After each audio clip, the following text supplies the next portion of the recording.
Neighbors say the latest contamination concerns around an East Side company has them terrified. But Madison Kipp Corporation officials say they shouldn't be.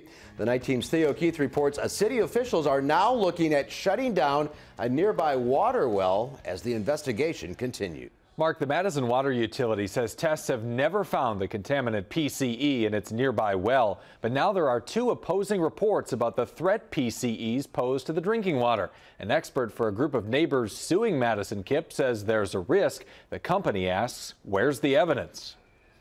It's terrifying. It is so terrifying. Michelle Ayers moved to Madison's East Side for its reputation. Now she says her neighborhood may not be the best place for her two kids. You can see they play in the mud, they're in the dirt, they're all over the place. So the thought of having something in your house that isn't safe is really terrifying. Her house is one of the latest in the neighborhood to get a mitigation system. The DNR found harmful PCE vapors in small amounts under her home, and the pipe is designed to keep them away from her family. But of course now we're watching the Kipp situation very closely. Tom Heikkinen of the Madison Water Utility says he's waiting for a new round of DNR results that'll show the level of groundwater contamination and whether it's flowing the few blocks between the Kipp site and City Well number 8. The tests could shut down the well for the summer. The science is what will be our guide. The water supply is safe.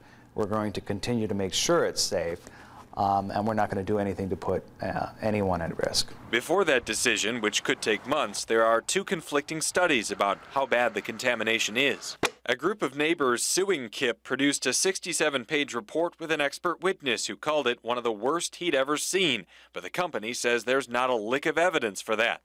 Kipp has its own 132-page report, which shows a much smaller impact for neighbors. The two sides are scheduled for an August federal trial in Madison. Just a great sense of community, but completely tainted. Neighbor Ayers says the concerns have her wanting to move out. Are my kids at risk?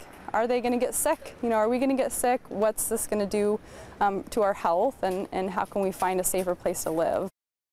If the city decides there is a concern and shuts down its well, water utility officials say in a normal year there won't be an impact. But if there's a drought this year or a major industrial fire that would require a lot of water, they would have to put water restrictions into effect, Mark. Now, in the meantime, Theo, what is Kipp doing to clean up the contamination that is there? Well, Kipp is digging up the soil in 5 neighboring yards this spring where contaminants showed up. A company spokesman says the DNR installed those mitigation pipes you saw in the story at 1/10 of actionable levels, and they don't mean that there's a health threat.